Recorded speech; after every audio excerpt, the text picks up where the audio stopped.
Guys, we are back with La Pluie episode 3. So in the last episode, Sengtai was really sad because he found out that his soulmate might have found the one. But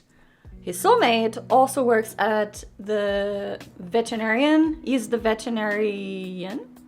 And he's got a cat. So he's gonna see him a lot. And let's see, because also last week we had a lot of our side couple, and apparently Lomfon is gonna have a crush on Sengtai, and I'm not mad about it. You know what? I think they have chemistry. So let's see how this love triangle square is gonna work out. And yeah, let's go. Guys, make sure to subscribe, give this video a like. If you're watching this on YouTube, you're only watching a cut version of my reaction and my screen is going to be smaller. If you want to watch my full uncut reaction with a big screen, it's only on my Patreon, link is down below. We're reacting to many other series that I'm not posting on YouTube. If you want to watch lots of BLs with me, make sure to join my Patreon. And let's go. เอางี้นะที่จะพูดเรื่องปัญหาของการเลี้ยงแมวจ้ะอย่างทรายแมวเนี่ยนะเราก็ต้องเลือกแบบที่มันไม่มีกลิ่นเพราะว่าแมวเนี่ยมันจะได้ให้ความร่วมมือกับเรา Can you see him? ฝนตกแล้วอ่ะว่ะรถติดแน่ๆน่ารักจัง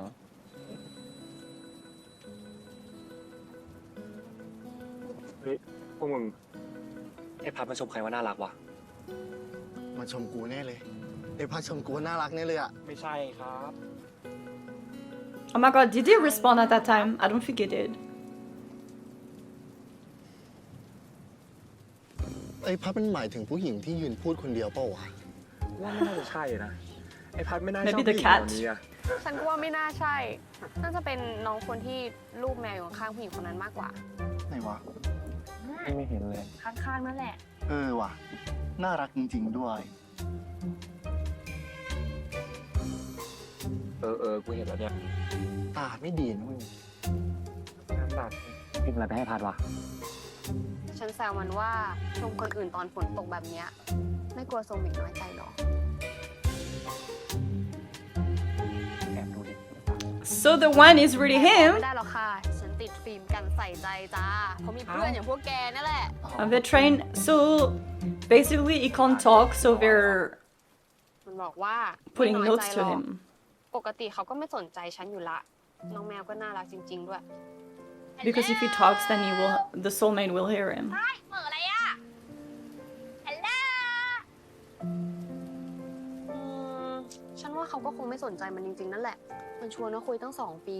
เขาไม่ตอบมาเลยนะเว้ย เฮ้ย แต่มันมี2 ครั้งที่ตอบ แต่เขาก็ตอบเหมือนไม่ได้ใส่ใจอะไรอะแบบตอบไปงั้นอะไรเงี้ย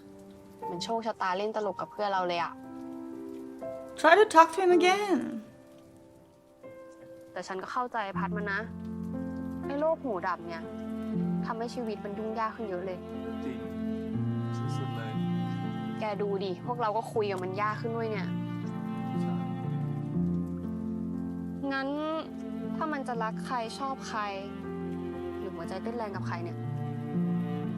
ก็สิทธิ์ของมันแหละ เชื่อว่า โคตรโคตร ใช่ไหม มัน ฉันพูดดีทุกวันนะ แค่เรียกข้าวทุกคน ฮะ รถข้างหลังบีบแต่แล้ว บีบฉันทำไมอะ บีบแต่ ไปไปไปไปไปไป รีบไป ฮัลโหลเหม่ออะไรอยู่เนี่ยเด็กชายฝนตกใต้เป็นโรคหูดับด้วยนี่หว่างั้นปัญหาต่างๆที่พี่ภาพไปอ่ะใต้ไม่ได้ยินเลยใช่ไหม She seems very dumb. It took her like 10 minutes to realize it was raining, and then she knows he can't hear her, but she's still talking to him. ลาเต้เย็น2ไม่หวานเลย1หวาน50 1กาแฟส้มยูสุ1แล้วก็ชาเขียวเย็น1 Grapefruit coffee? ฝากด้วย Is he gonna see him with Lomfon and gonna get jealous?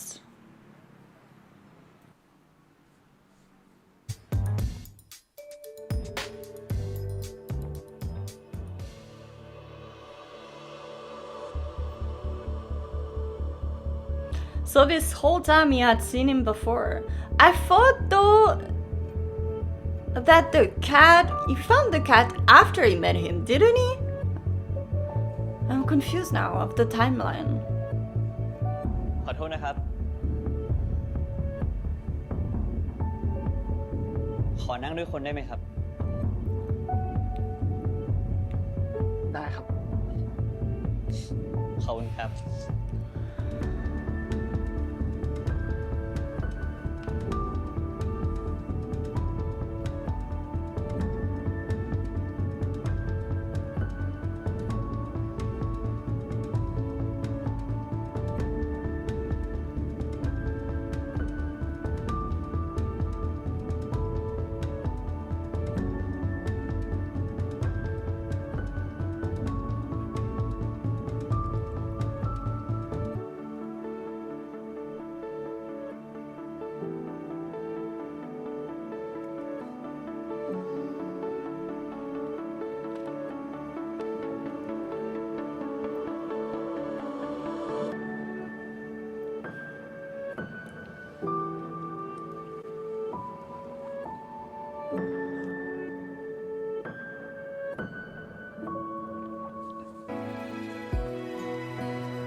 น้องยังอยู่หรือเปล่า ครับ เมื่อคืนฝนหยุดตกก่อนที่พี่จะพูดจบใช่ไหม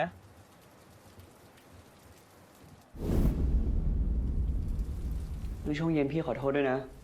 พอดีพี่อยู่กับเพื่อนแล้วก็เผลอหลุดพูดไปหลายคำเลย ที่จริงพี่มีเรื่องจะบอกน้องด้วย คือพี่ตัดสินใจแล้วว่าพี่จะ เอ้า โอ้ยแล้วมาหยุดเลยตอนนี้เนี่ย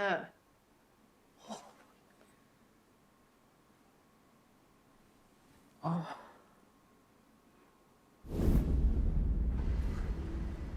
ใช่ครับ ก็ พี่ว่าพี่จะฝืนโชคชะตาตัวเองแล้วนะ ยังไงนะครับ พี่ว่าพี่เจอคนที่พี่ชอบแล้ว That was obvious from the beginning. พี่รู้นะ น้องอาจจะไม่ได้สนใจอะไรมาก แค่พี่ชวนน้องคุยมา2 ปีก็น่ารำคาญพอแล้ว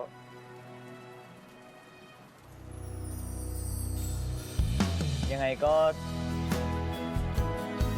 ขอบคุณนะ ที่รับฟัง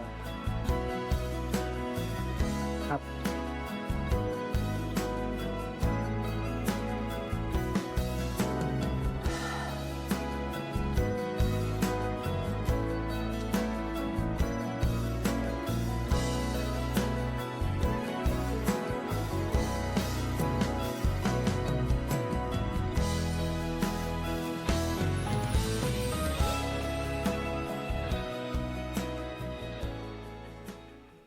That was that took 20 minutes to recap everything. Like, that could have been shorter. จะดื้อ You should have made it just a little flashback. Because that was so long to rewatch the whole thing. ดื้อ Durr, where are you?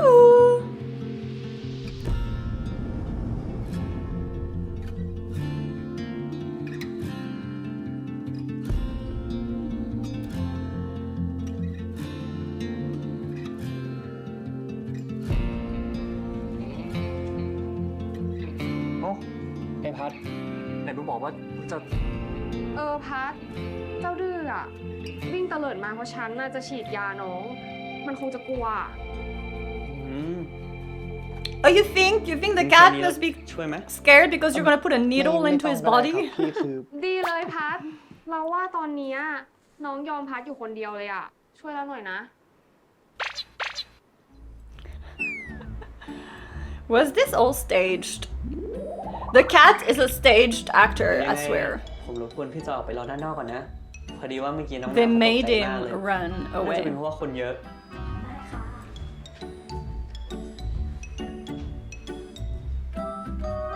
พ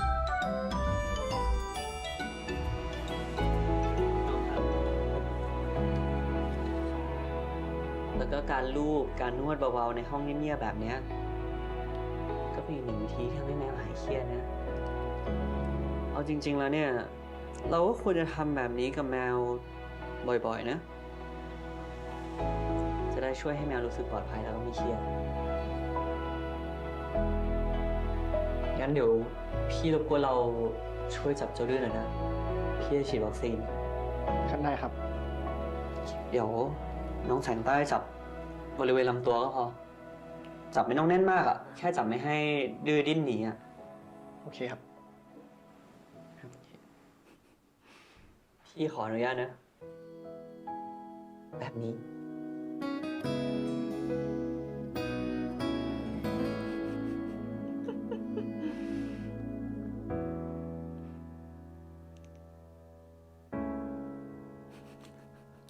Not him teaching him how to hold his own cat. นะ โทษหน่อยนะเจ้าดื้อใช่ไหม เดี๋ยวใต้กลับไปเนี่ยสัญญาเลยนะมันจะซื้อ Now would be a perfect time if it started raining, because they would ฉีดแล้ว know. นะ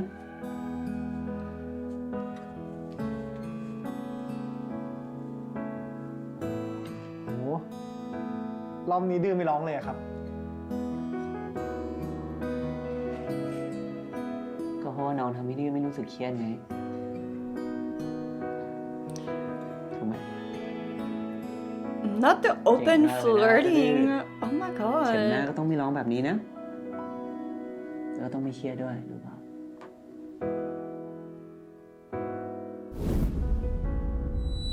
น่ารักจัง เฮ้ย กูหมายถึงน้องคนนั้น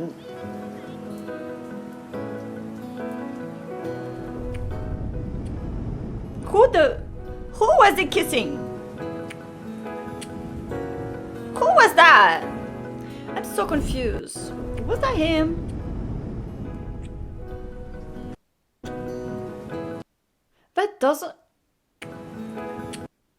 That doesn't look like him though. Who was he kissing? I'm confused. เป็นอะไรหรือเปล่า He was really kissing that person, Oh, whoever no, that no. was. เรียบร้อยแล้วใช่ไหมครับ ครับ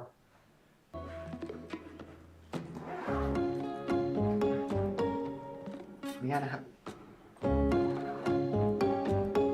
วันนี้ผมขอตัวนะครับ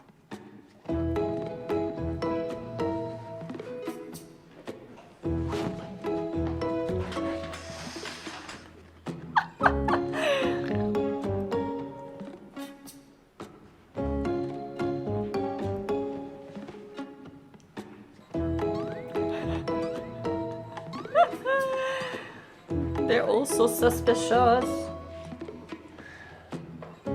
ไปไงมาไงเนี่ย วันนี้ไม่มีเข้าไม่ใช่เหรอ นี่มีเคสด่วนนิดหน่อยอ่ะ นี่ก็ไม่คิดว่าจะเจอเหมือนกัน งั้นแบบนี้เรียกว่าโชคดีไหมนะ ก็ต้องโชคดีอะดิ เป็นไงมึงจีบติดปะ จีบคนทั้งคนด้วย มันไม่ได้ง่ายเหมือนตกปลาวะ มึงตกปลาก็ไม่ง่ายปะ เงียบไปเลยฟิน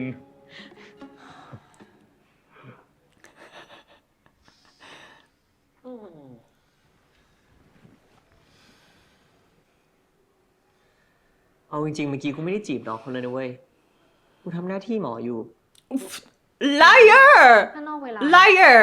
You were openly ก็ flirting. ถ้านอกเวลาก็ใช่ You were seducing him and touching his hands. เมื่อกี้เป็นไงบ้าง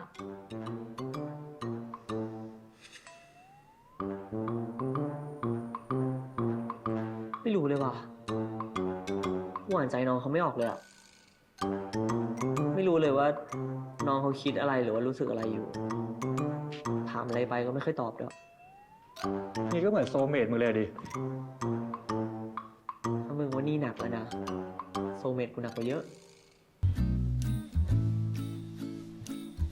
What are those glasses? น้องครับ จะไปไหนหรอ กลับบ้านครับ นี่กลับรถเมล์เหรอครับ ให้พี่ไปส่งไหม ฮะ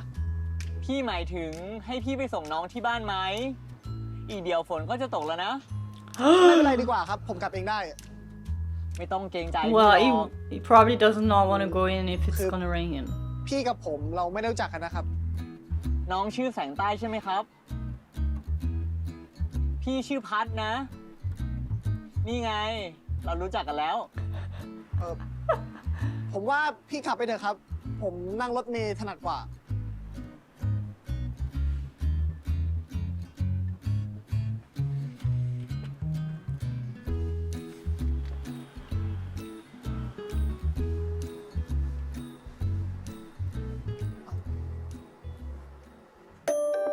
เขาต้องการอะไรกันแน่เนี่ย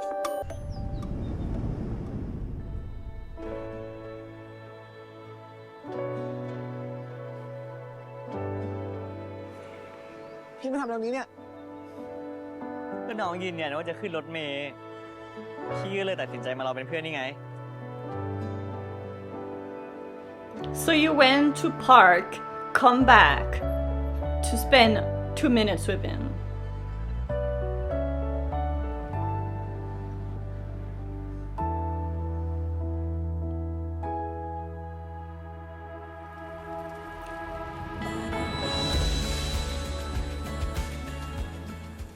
Talk! Talk!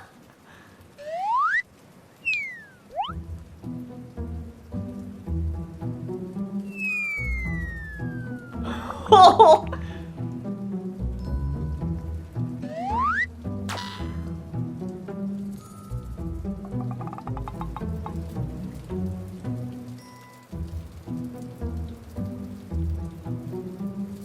Your cat? Yeah.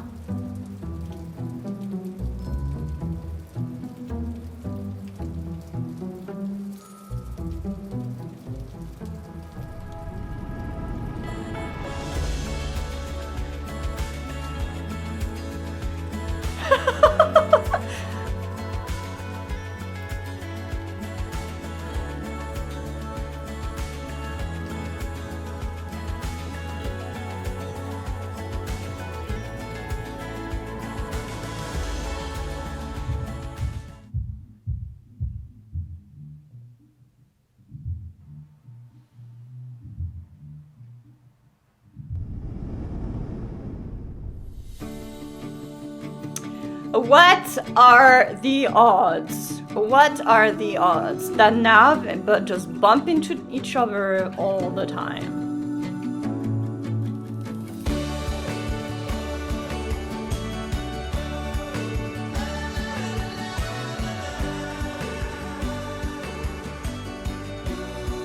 They had never met each other before, and now suddenly เอ้า they bump into each other all the time. ไอ้คุณหมอพัด ไง โอ้โหเป็นไงบ้างครับเนี่ย สบายดี นี่คุณแต่งตัวไม่เกรงใจผมเลยนะเนี่ย กูแต่งตัวให้เกียรติทีมงานมาเลยนะ โอ้โห คุณหมอ สุขสันต์วันเกิดไว้มิว โอ้ย ขอบคุณครับแต่มาแต่ตัวก็ได้ แค่มาก็ดีใจแล้วเนี่ยไม่เห็นต้องลำบากเลย งั้นกูเก็บเอาไปทิ้ง เอ้ย ไม่ได้ดิครับ ซื้อมาแล้วก็ต้องเอาสิครับคุณหมอ เป็นไง ดีสบายดีเลย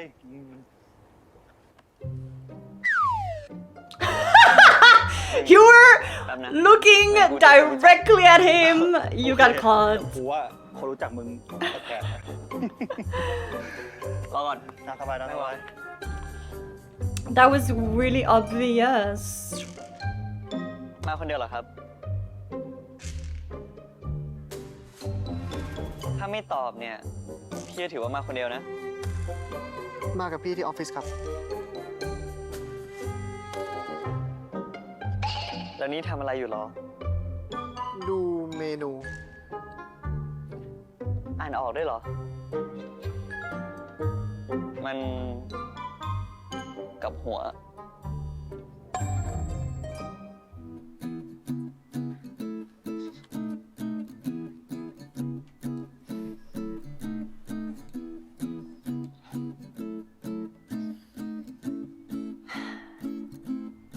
ทำไมตอนเย็นถึงได้พูดว่าคนเจ้าชู้เหรอครับ You heard that? น้องครับ Oh. จะไปไหนเหรอ ให้พี่ไปส่งไหม ผมว่าพี่ขับไปเถอะครับ ผมนั่งรถเมล์ถนัดกว่า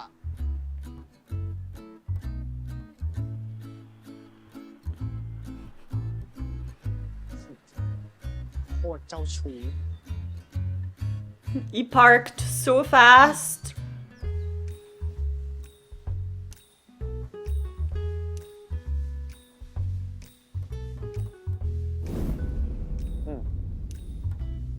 สรุปมันยังไงหรอ ก็ปกติแล้ว พี่พัดเป็นคนเฟรนลี่กับทุกคนไม่ใช่เหรอครับ ก็ไม่นะ ทำไม ก็พี่พัดเฟรนลี่ไม่เลือกที่ไงครับ ไม่เลือกที่ พี่เนี่ยนะ ใช่ ผมก็เลยคิดว่าพี่เจ้าชู้ พี่ว่าน้องเข้าใจผิดกันไปใหญ่ละ แต่ผมมั่นใจว่า ผมเข้าใจถูกนะครับ Ooh, are we gonna start fighting? Ooh, they've changed the dynamics now. ผมขออนุญาตพาเพื่อนผมกลับโต๊ะแป๊บนึงนะครับ คงไม่ว่าเลยนะครับ แต่งใต้ปกติกินอะไรคะเหล้าหรือเบียร์ดีจ๊ะ คือ โอ๊ยปกติอ่ะน้องใต้อ่ะไม่ดื่มแอลกอฮอล์แต่ว่าวันเนี้ยก็คืออยากจะแบบพามาเปิดหูเปิดตาแต่นานๆทีอ่ะก็ดีเหมือนกันนะ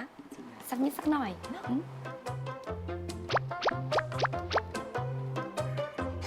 นานๆนะสักครั้งเอาน้ำเปล่าก็ได้ครับ เดิมๆเลยจ้ะน้ำเปล่า1จ้ะ แล้วแกล่ะ เอาอะไรดีฟ้าเอาเลยขอเอาแบบมีมิกเซอร์ด้วยชนค่ะชนค่ะเลิศน่ารักหมดแก้วเลยอ่ะ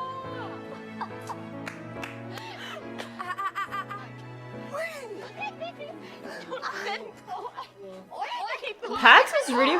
That girl is legit drunk on the pavement. อีตอน ครับ ไม่ไปต่อด้วยกันจริงหรอ ไม่ไปครับไม่ไป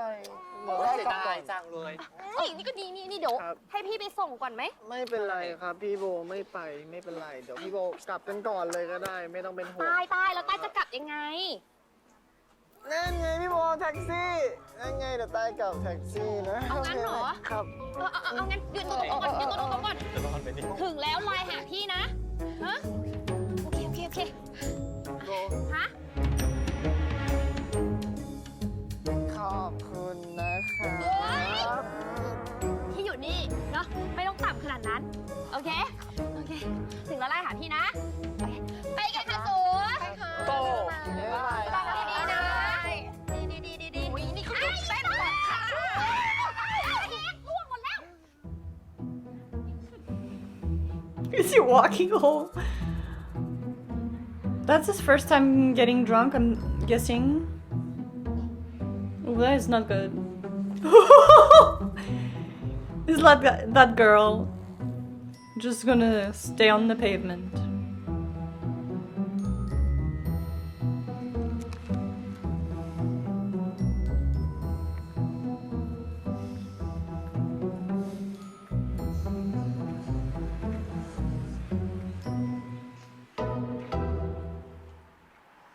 กลับยังไง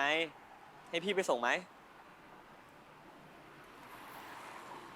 โอ้ยกลับเองได้ พูดงี้อีกแล้ว พี่พัดก็น่าจะรู้คำตอบอยู่แล้วนี่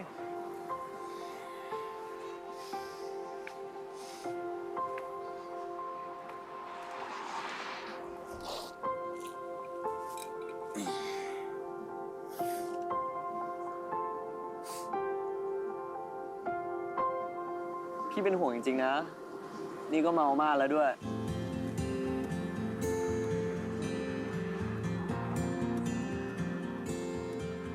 ใช่จริงๆด้วย คนเจ้าชู้พี่พัดคนเจ้าชู้ น้องพูดอะไร พี่ไม่เข้าใจ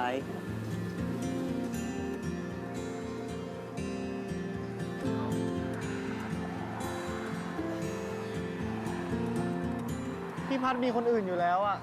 จะมาอยู่กับใต้ทำไม เฮ้ยน้อง พ คนอื่นอะไร พี่ไม่ได้มี โอ้ยเจ็บ Did you bite him?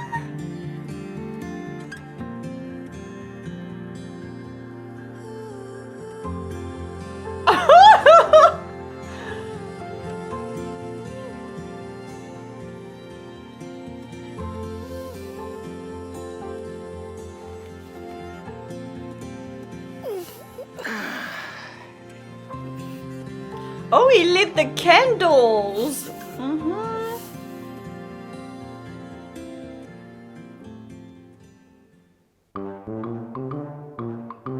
Wow, he's got money. เฮ้ย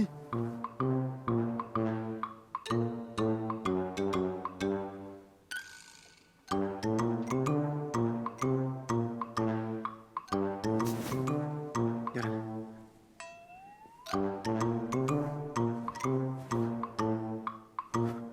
เชี่ย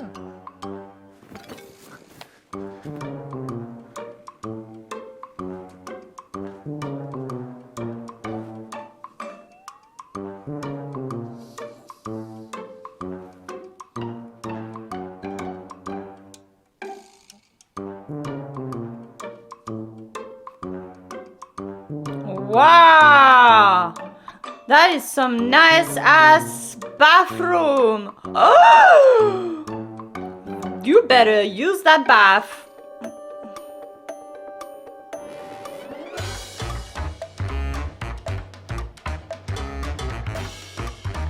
Does he have a photo of himself